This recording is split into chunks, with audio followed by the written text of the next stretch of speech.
오늘은 알람을 맞추셨습니까? 라는 제목으로 하나님의 말씀 증거하겠습니다. 여러분, 교회에는 예배가 참 다양하게 많이 있죠. 지금 우리가 드리는 이 예배는 오부 예배인데요, 이 오부 예배뿐만 아니라 5라는 숫자가 있다는 건 앞에도 이 숫자가 더 앞에 예배가 많이 있다는 얘기죠.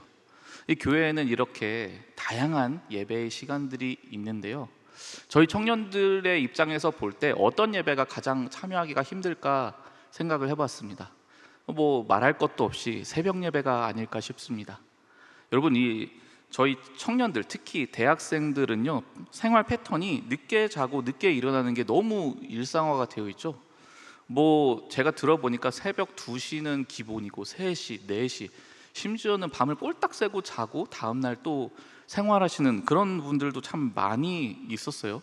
근데 제가 청년 사역을 쭉 해보면서 그 오랜 기간 동안 이 대학생인데 새벽 예배를 나오는 경우는 정말 거의 볼 수가 없었습니다.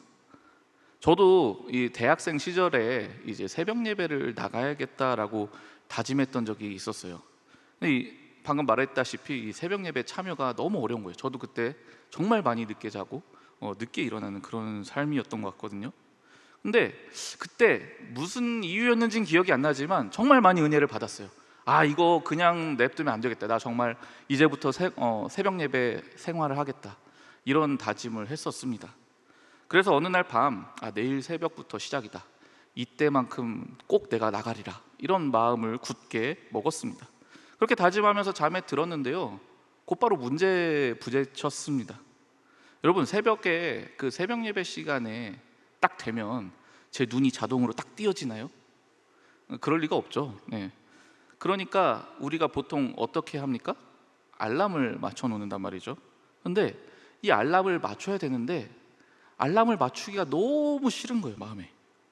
저는 좀 약간 민감한 편이라서 이 휴대폰 잘 때도 알람이 울리면 진동으로 해요. 그래서 진동이 한번 뜨르륵 울리면 그 한 번 뜨르륵 다 울리기도 전에 딱 일어나서 그걸 꺼요. 그러니까 제가 만약에 새벽에 일어나는 거 알람을 맞춰 놓는다 그러면 100% 깰 수밖에 없잖아요. 분명히 전날 밤에 저는 이 새벽 예배 정말 나가야겠다라고 굳게 다짐을 했는데도 불구하고 엄청 모순적이게도 알람 맞추기가 너무 싫은 거예요. 근데 새벽 예배를 가려면 알람을 맞춰야 됩니다. 결국 이 고민을 하던 끝에 제가 어떤 선택을 했는데요, 여러분, 어떤 선택을 했을까 한번 문득 여러분들한테 질문을 하고 싶은데요, 알람을 맞추지 않았다라고 생각되시는 분들 한번 살짝, 이렇게 살짝만 손을 한번 들어보시겠어요? 알람을 맞추지 않았다. 네, 감사합니다. 손 내리시고, 알람을 맞췄다 한번 잠깐. 네. 이 목사에 대한 신뢰감이 좀 있는 것 같은데 감사합니다. 네, 손 내려주시고요. 여러분께 실망을 드려서 죄송한데 저는 알람을 맞추지 않았습니다. 대신 하나님께 기도를 했어요. 그 뭐라고 기도를 했냐? 하나님, 제가 만약 내일 꼭 새벽 예배를 가야만 한다면 저를 깨워 주십시오. 근데 만약에 깨워주시지 않으면 안 가도 되는 것으로 알고 푹 자겠습니다, 이렇게 기도를 했어요. 여러분, 이건 여러분 보고 그렇게 따라하라고 한 얘기가 아닙니다. 제가 철없던 시절에 했던 잘못이니까 여러분 절대로 이것을 또 목사님도 그랬으니 나도 그래도 되겠구나, 이런 식으로 오해해서 받아들이시면 곤란해요. 분명히 말했습니다, 여러분. 네. 여러분, 이 전날 밤에 제 마음에는요, 정말로 새벽 예배를 향한 그 열정이 뜨겁게 타올랐어요. 그런데 시간이 막상 흐르잖아요. 그래서 새벽 시간이 되면은 이 마음이 언제 그랬냐는 듯이 한없이 약해져 버려요. 거기다가 제 육체도 너무너무 피곤하기 때문에 그냥 자던 상태 그대로 그냥 좀 더 쭉 계속 자고 싶은 그런 마음이 듭니다.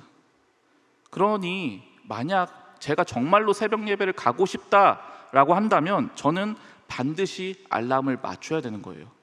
그것도 한 번이 아니라 매일 그 시간마다 울리도록 설정을 해놓아야 되는 거죠. 만약 그렇게 제가 알람을 맞추지 않는다면 저는 말로만 새벽 예배를 가려고 할 뿐이지 실제로 새벽 예배를 가려는 건 아닌 게 되는 거죠. 근데 제가 이 일을 기억해 보면서 가만히 생각해 보면 이게 저희의 신앙생활과 참 비슷하다라는 느낌을 받았습니다. 제가 올해 시작하면서 이 자리에서 여러분들에게 마태복음에 있는 열 처녀의 비유를 말씀을 드렸어요. 열 처녀 비유는 마지막 때에 우리 주님께서 다시 오실 그때를 대비하는 준비하는 내용을 담고 있죠. 거기에서 예수님께서 우리에게 무엇을 말씀하셨습니까? 우리가 잠들지 말고 깨어 있어야 된다라고 말씀하셨어요. 그런데 우리는 세상의 일상을 살다 보면은요, 마치 깊이 잠든 것처럼 이 세상에 빠져서 지낼 때가 너무나 많아요. 그래서 잠들어 있는 채로 신앙생활하는 경우들이 너무나 많습니다. 그냥 하루하루 먹고 사는데 급급한 거예요. 돈 버는데 급급한 거예요. 나중에 내가 어떤 직장에 갈지, 내가 어떤 노후를 즐길 것인지, 이런 것들에만 정신이 팔려 있어서 주식이 폭락을 하는지 떡상을 하는지 이런 것들에만 온통 마음이 쏟아져 있죠. 그래서 정작 예수 그리스도와 그 신앙에 대한 생각은 까마득하게 잊어버릴 때가 있습니다.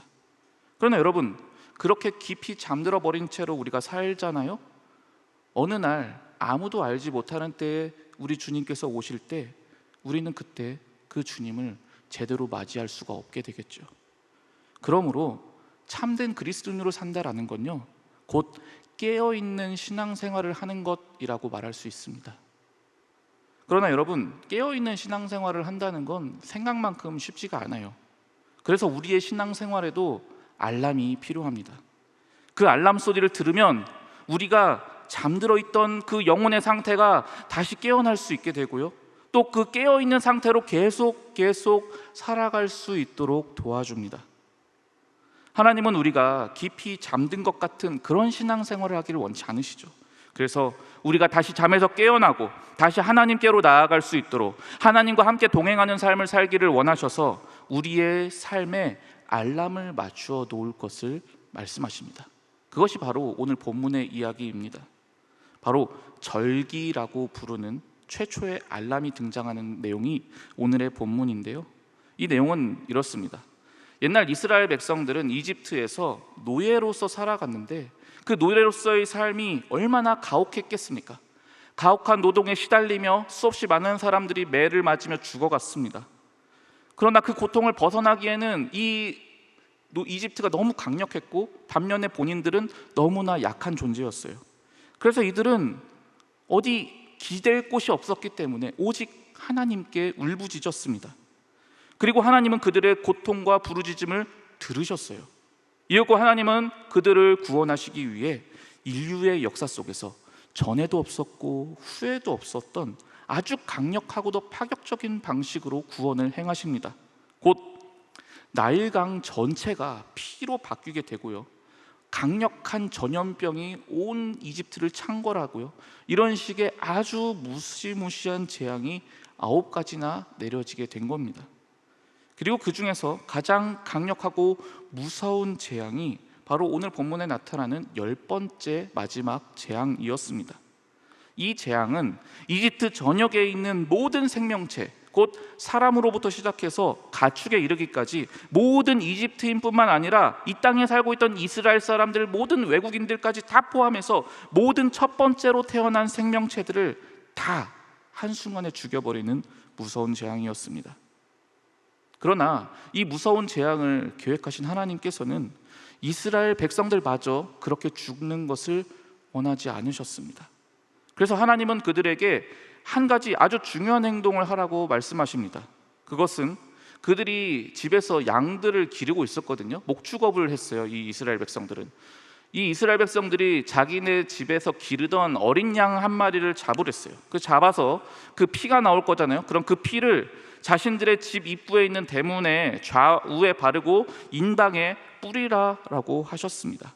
그렇게 행동하면 그 피가 입구에 묻어있는 그 집은 반드시 죽음을 피할 것이다 라고 하나님이 약속해 주셨습니다. 그 결과 어떻게 됩니까? 이때 이집트에는 정말로 커다란 죽음의 재앙이 도래합니다. 심지어 파라오의 아들조차 그 죽음을 피할 수 없었어요. 그러나 오직 하나님의 명령대로 어린 양의 피를 대문에 바른 이스라엘 백성들은 모두 다 살아나게 되었습니다. 하나님의 놀라운 구원 기적은 이것만이 아니었죠. 하나님은 이들을 구원하시기 위해서 심지어 홍해라고 하는 거대한 바다까지도 양쪽으로 갈라버리시고 그 가운데 마른 길로 이스라엘 백성들을 탈출을 시키고야 마십니다. 10가지의 전무후무한 재앙뿐만 아니라 이런 파격적이고도 놀라운 은혜를 연달아 베푸셨던 것이죠. 여러분, 하나님이 왜 이렇게까지 파격적으로 일하셨을까요? 그 이유는 단 한 가지죠. 하나님이 이 이스라엘 백성들을 너무나 사랑하셨기 때문입니다.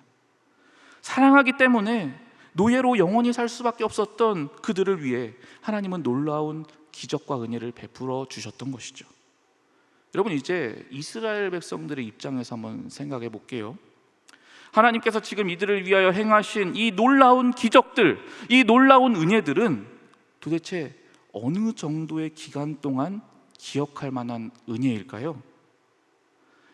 이 정도로 은혜를 베풀어 주셨으면 내가 1년 정도 이것을 기억하면서 지내면 되겠지? 여러분, 1년이면 적당할까요? 그래도 이 정도로 거대한 기적들이 막 일어났는데 인간적으로 1년은 너무 짧으니까 한 5년 정도? 10년 정도? 그럴 리가 없지 않겠습니까? 여러분, 이 놀라운 은혜는 이스라엘 백성들이 존재하는 모든 날 동안에 단 한순간도 그 어느 누구도 잊어서는 안 되는 영원히 감사에 마땅한 그런 어마어마한 구원의 은혜 아니겠습니까? 그런데 여러분, 성경을 보면 아주 놀라운 사실을 적어주고 있습니다. 이 어마어마한 은혜를 누렸던 이스라엘 백성들은 그 하나님의 놀라운 은혜를 아주 짧은 순간에 금방 잊어버리고 맙니다. 이스라엘 백성들이 홍해를 건너은 지 겨우 3일 만에 물이 없다고 불평합니다. 원망합니다. 이럴 바엔 차라리 이집트에서 노예 생활하고 있었던 게 더 나았겠다 하고까지 말합니다. 여러분, 겨우 3일을 걸렸어요. 이 어마어마한 은혜를 받았는데, 이렇게 그들은 이 엄청난 은혜를 언제 받았냐는 듯이 그것을 깡그리 잊어버리고 뻔뻔하게 살아갑니다. 그런데 하나님은 이미 이들이 이렇게 그 은혜를 잊어버린 채 살아갈 것을 아셨을까요? 모르셨을까요? 알고 계셨습니다. 그래서 하나님께서는 절기라는 이름의 알람을 이들에게 설정하게 하셨습니다. 성경에 최초로 등장하는 절기인 유월절이 바로 그 알람이었습니다. 우리 함께 오늘 본문 24절에서 25절 화면에 나올 건데요, 같이 한 목소리로 읽어보겠습니다. 시작. 너희는 이 일을 규례로 삼아 너희와 너희 자손이 영원히 지킬 것이니 너희는 여호와께서 허락하신 대로 너희에게 주시는 땅에 이를 때에 이 예식을 지킬 것이라. 아멘. 하나님은 마지막 10번째 재앙의 밤에 그들이 양을 잡아서 그 피를 뿌리고 그 음식을 먹었던 것을 앞으로 매년 똑같은 날짜가 되면 똑같이 행하라고 명령하십니다. 그때마다 마치 처음 그들이 행했던 그 행동, 그 마음으로 그 순간을 그대로 동일하게 행하라 라고 말씀하셨습니다. 그러면 무슨 일이 벌어질까요?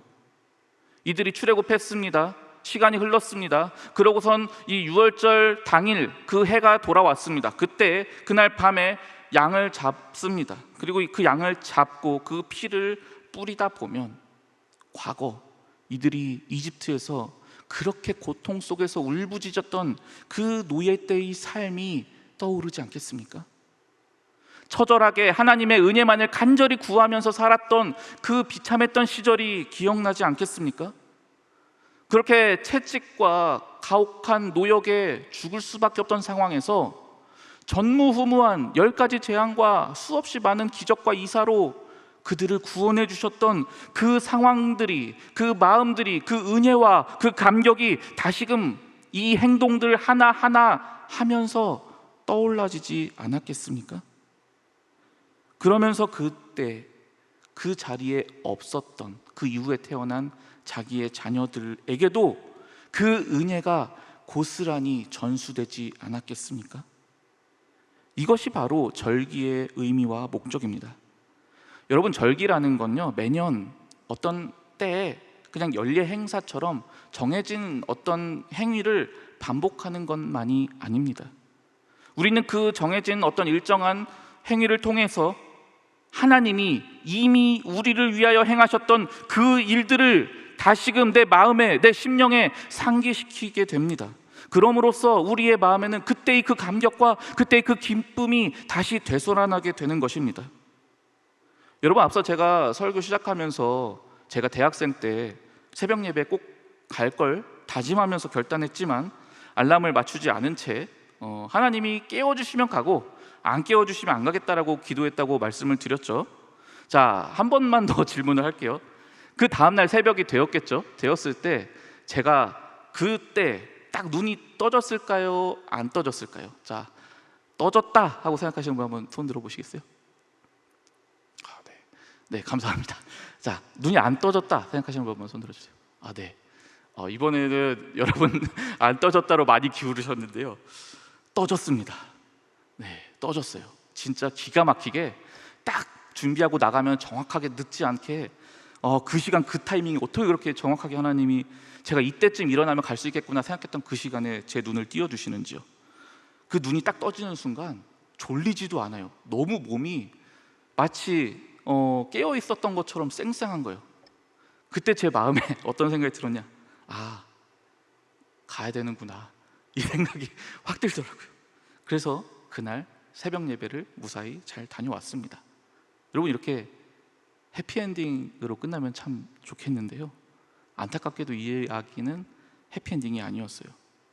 물론 그날 가서 예배 잘 드리고 은혜를 충만히 받고 왔습니다만, 그날 그 새벽 예배가 끝나자마자 저는 언제 그랬냐는 듯이 다시 일상의 삶에 완전히 매몰돼서 살았습니다. 새벽 예배를 다시 가야지, 매번 가야지, 이런 생각 따위는 다 머릿속에서 지워져 버리고 그냥 새벽 예배와는 전혀 상관없는 삶을 살게 되어 버렸습니다. 사랑하는 우리 청년 여러분, 이것이 바로 우리의 신앙생활에서 영적 알람을 맞춰야 하는 아주 중요한 이유입니다. 여러분, 주일 오후 2시 이 시간 밥 먹고 한참 졸릴 때 여러분, 왜 우리가 이렇게 졸리고 피곤한 걸 무릅쓰고 여기에 나왔습니까? 지금 대학생들은 한참 시험 기간이라 정신없이 바쁘고, 직장인들 일주일 동안 내내 그냥 굴림을 당하면서 야근을 하면서 너무너무 피곤한데 왜 그런 몸을 이끌고 굳이 여기까지 왔습니까?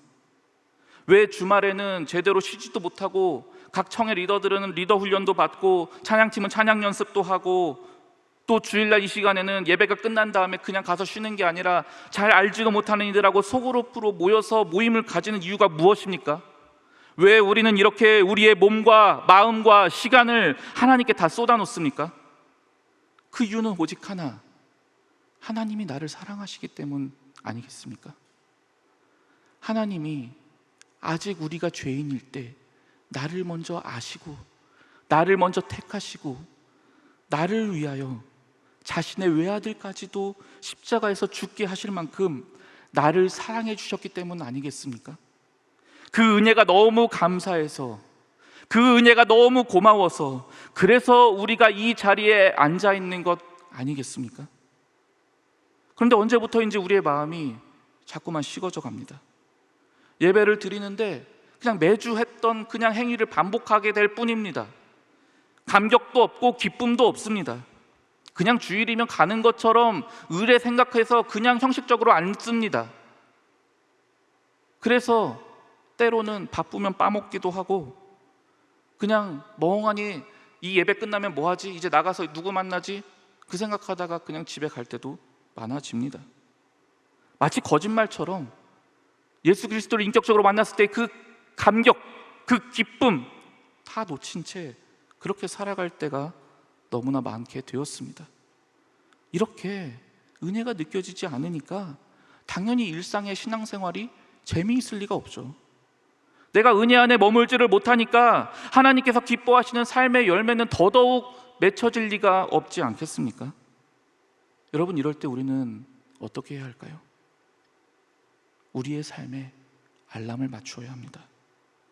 내가 자꾸만 세상의 가치관에, 세상의 일상의 삶에 빠져버릴 것 같을 때 영적 알람의 소리가 나를 깨우게끔 미리 설정해 놓아야만 합니다.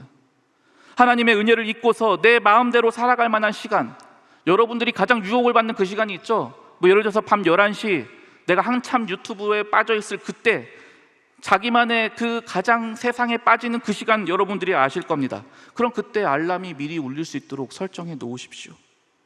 그렇다면 어떻게 알람을 맞출 수 있을까요? 전 세 가지 말씀드리려고 합니다.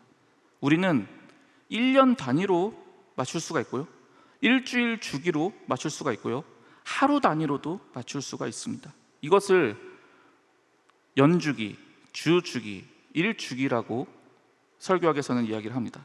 여러분, 하루 단위의 일주기라는 게 있습니다. 우리는 오늘 하루를 살아가는 동안에도 이 하루 동안 예수 그리스도를 기억하며 그분의 은혜를 생각하며 그분과 함께 손잡고 동행하는 삶을 살고 싶습니다. 그 은혜 안에 머물기를 원합니다. 오늘도 예수님을 만나길 원합니다. 그렇다면 여러분은 여러 가지 방법을 선택할 수 있습니다. 큐티가 자기에게 잘 맞는 분들은 아침에 일어나자마자 큐티를 하는 거예요. 그게 안 되면 특정한 시간에, 예를 들어서 제가 전에 한번 제자훈련 이야기 말씀드렸죠. 직장에 도착해서 차에서 내리기 전에 잠깐 5분이라도 기도를 하는 거예요. 정 안 되면 주기도문이라도 외우는 거예요. 식사 시간마다 특정한 장소를 정해놓고 기도하는 거예요. 저는 당신대에서 공부를 할 때 밥 먹는 시간하고 그 다음에 기도하는 시간을 거꾸로 해봤습니다. 다 12시가 되면 밥 먹으러 가잖아요. 그럼 그때 12시 때 먼저 기도실을 갔습니다. 가서 기도하고 그 다음에 밥을 먹었습니다. 여러분, 어떤 형태든 좋습니다. 여러분들이 여러분들만의 그 특별한 알람을 맞출 수 있는 방식을 여러분들이 정하시면 됩니다. 성경을 읽어도 좋고요, 찬양을 하나 불러도 좋습니다. 여러분들이 어떠한 방식으로든 그날 하루를 하나님의 은혜 안에 머무르며 살아갈 수 있는 방법이 있다고 한다면 그것을 오늘부터 실천해 보시길 바랍니다. 그리고 우리에게는 일주일 단위의 주기라는 걸 설정할 수 있습니다. 제가 예전에 어떤 청년들에게 평소 신앙 상태에 대해서 한번 설문조사 같이 물어봤어요. 일주일 단위로 봤을 때 요일별로 어떠냐 물어봤더니 감사하게도 모두 최소한 주일날부터 한 화요일까지는 그 은혜가 지속이 된대요. 주일날 어떤 설교를 들었는지 어떤 은혜가 있었는지 이런 것들이 기억이 난대요. 근데 화요일부터 급격히 떨어져가지고 수요일부터는 거의 생각이 안 난대요. 그러다가 주일날 되면은 다시 떠오르고. 여러분, 이거 무슨 얘기입니까? 일단 여러분들은 일주일에 한 번씩 드려지는 이 예배, 공예배를 반드시 참여하여야 합니다. 그 은혜가 일주일도 채 못 가는데 하물며 그 일주일마다 드려지는 예배조차 참여하지 않는다면 어떻게 우리가 예수 그리스도 안에 머물 수 있겠습니까? 코로나 팬데믹으로 인해서 우리가 영상 예배를 드리는 게 너무 익숙해지다 보니까 잊어버리면 빼먹고 그냥 넘어갈 때가 너무나 많았습니다. 그러나 여러분, 그렇게 되면 나는 그만큼 영적으로 깊은 잠에 빠져서 그 기간을 지낼 수밖에 없습니다. 그러므로 여러분, 이 일주일마다 돌아오는 이 공예배만큼은 무슨 일이 있어도 지키시기를 바랍니다. 그리고 여러분들이 이 예배를 드릴 때 아까 말한 것처럼 일주일 내내 이게 유지가 되긴 어렵거든요. 여러분, 예를 들어서 우리 교회는 금요기도회가 있죠. 여러분, 금요기도회에 나오시면 일주일에 쭉 떨어지던 그래프가 한번 다시 톡 올라갈 수 있는 계기가 됩니다. 여러분들 가운데 이미 주일마다 성실하게 잘 예배를 드리시는 분들이 계시다면 주중에 금요기도회 같은 곳에 참여해서 우리 이 본당에 나와서 같이 기도하면서 여러분들이 그 영적인 알람을 계속 울릴 수 있도록 한번 시도해 보셨으면 좋겠습니다. 그리고 마지막으로 1년 단위의 연주기라는 것이 있습니다. 지난주 주일은 우리가 부활주일로 지켰잖아요. 근데 가만 보면 교회에서는 부활절뿐만 아니라 대림절, 사순절 이런 특별한 날, 특별한 기간을 정해서 지킵니다. 이것이 바로 절기인데요, 우리는 이런 것들을 교회력이라고 부릅니다. 이 기간들은 매년 동일한 시기에 찾아옵니다. 그 이유는 제가 지금까지 설명한 내용과 동일합니다. 여러분, 예를 들어서 사순절을 생각해 보겠습니다. 사순절 항상 이 봄 시작하기 전, 겨울 끝 무렵부터 이제 시작이 되죠. 그러면 여러분, 우리가 예수 그리스도의 십자가 은혜는 어느 요일에, 어느 계절에 기억해야 됩니까? 당연히 매일, 매 순간, 모든 계절마다 우리가 그것을 묵상하며 기억해야 되지 않겠습니까? 그러나 우리가 세상을 살아갈 동안 우리는 그 은혜와 감격을 잊어버린 채 살 때가 너무나 많아요. 그럴 때 사순절과 같은 그 교회력을 통해서 우리는 다시금 알람이 울리는 것과 같은 은혜를 누리게 되는 거예요. 그래서 다른 그 어느 때보다도 우리가 매년 이맘때가 딱 되면 그때를 반복해서 맞이할 때마다 사순절이구나, 내가 그동안 너무 세상에 빠져 있었구나, 예수 그리스도께서 나를 사랑하사 나를 위하여 죽으신 그 은혜를 내가 벌써 많이 잊어버리고 살았구나, 내가 다른 때는 몰라도 최소한 이 기간만큼 더욱 주님께 집중해야겠다 라며 우리의 마음을 다시 다잡을 수가 있게 됩니다. 물론 제가 설명해 드린 것은 교회적 의미의 아주 일부입니다. 또 다른 여러 가지 의미들도 있지만 여러분, 저는 오늘 여러분들이 이 의미에 집중할 수 있었으면 좋겠습니다. 그렇다면 이 같은 알람과도 같은 교회력의 첫 시작이 무엇인지 아십니까? 바로 오늘과 같은 주일이 그 교회력의 시작이었습니다. 주일은 우리 주 예수 그리스도께서 사망 권세를 이기시고 다시 살아나신 날입니다. 우리를 구원하시고 우리를 살리시려고 하신 그 구원의 모든 사역이 바로 이날 예수 그리스도의 부활로 인하여 완전히 완성되었습니다. 그 부활로 인해 우리는 영원한 생명을 누리게 되었고 영원한 승리와 그 기쁨을 누리게 된 것입니다. 예수 그리스도의 승리가 바로 나의 승리가 되었고 예수 그리스도의 그 영원한 기쁨이 바로 우리의 기쁨이 된 바로 그날이 오늘입니다. 그러므로 가장 중요한 이 부활의 기쁨과 감격을 매일 매 순간 누리기 위해서 교회는 이것을 일주일마다 반복해서 기념하여 지켰습니다. 그러므로 실은 지난주 주일뿐만이 아니라 1년 동안 진행되는 52번의 매 주일이 곧 부활절인 것입니다. 따라서 주일에 드려지는 이 예배의 가장 중요한 의미는 예수 그리스도의 죽으심과 그 부활로 인한 승리의 기쁨과 감격을 누리며 그것을 영원히 찬양하는 데 있습니다. 그러므로 여러분들이 앞으로 매주 이 예배 때 오셔서 어떤 부분에 집중해야 될까요? 가장 기본적으로 여러분들이 마음을 쏟아야 되는 것이 무엇일까요? 바로 이 부활의 기쁨과 감격을 기억하고 기념하는 것입니다. 우리 믿음의 선배들은 이 같은 부활 신앙을 기념하며 지켜가는 것에 매우 큰 관심을 두었어요. 그래서 부활을 매 주일마다 기념하는 것에 목숨을 걸었고요. 그리고 실제로 예수님께서 부활하신 부활절을 지난주처럼 그렇게 1년마다 지키는 것을 또 반복했습니다. 그런데 이것만으로도 부족해서 이들은 예수님께서 부활하신 이후 다시 하늘나라로 승천하실 때까지의 50일간의 기간 동안 그 부활의 기쁨과 감격을 계속해서 기념하며 지냈습니다. 그래서 교회는 이 기간을 두고 기쁨의 50일이라는 절기로 이름을 붙이고 기념하여 왔습니다. 앞서 제가 오늘이 기쁨의 50일 두 번째 주일이라고 말했죠. 그것이 바로 이러한 의미입니다. 그래서 저는 우리 청년부도 이 기간을 기념하며 기억하며 지냈으면 좋겠습니다. 그래서 우리는 이 기간을 기억하고 기념하고자 다음 주 그리고 기쁨의 50일 마지막 주인 성령 강림 주일 때 우리 공동체가 함께 성찬으로 나아가고자 합니다.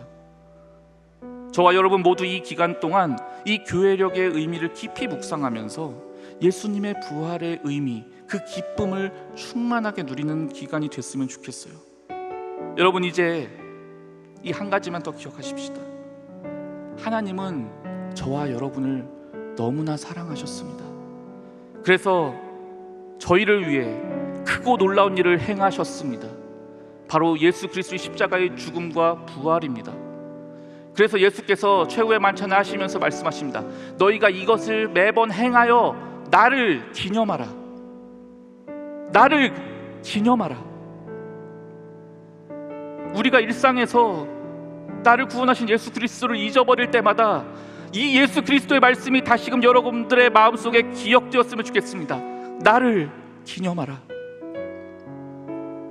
그렇게 우리가 그 구원의 순간을 기억하고 기념할 때 하나님께서는 우리를 구원하실 때 우리가 느꼈던 그 놀라운 은혜의 감격을 다시금 우리 안에 되살려 주실 것입니다.